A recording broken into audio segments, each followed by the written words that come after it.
परभणीकरांनो, जालनाकरांनो, ही देशाचं भवितव्य ठरवणारी निवडणूक आहे।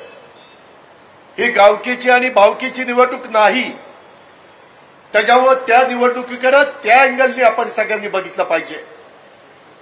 माग ज्याला आपण उमेदवार म्हणून निवडून दिलं त्यांनी 10 वर्षामध्ये काय दिवा लावला आणि उद्या 5 वर्षाच्या करता आता महादेव जानकर आपल्या सगळ्यांचं प्रतिनिधित्व करायला निघालेले आहेत।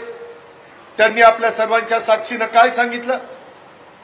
मित्रांनो, अतिशय सर्वसामान्य कुटुंबामध्ये जन्माला आलेला हा सुपुत्र, परंतु समाजाच्या करता, राज्याच्या करता आपण काही केलं पाहिजे अशा प्रकारची भावना मनामध्ये घेऊन मी अनेक वर्ष त्यांना ओळखतोय।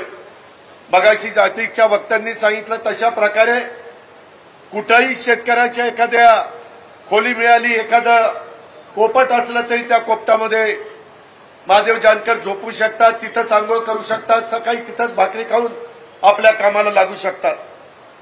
देवेंद्र फडणवीसांच्या मंत्रिमंडळामध्ये मंत्री होते तरी देखील बारामतीला कधी कुठल्या गावामध्ये आल्यानंतर मला लोक सांगायची, दादा कॅबिनेट मंत्री, परंतु तिथं आमच्यामध्ये झोपतात, आमच्यामध्ये भाकरी खातात, आमच्यामध्ये चर्चा करतात आणि लोकांची सुखदुःख समजून घेण्याचा प्रयत्न करतात।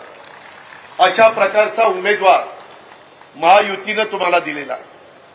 आज आम्ही उमेदवार जो काही दिलेला आहे, माझी तुम्हाला सगळ्यांना सांगणं आहे की त्यांनी आपली एक वेगळी ओळख ही महादेव जानकरांनी निर्माण केलेली आहे।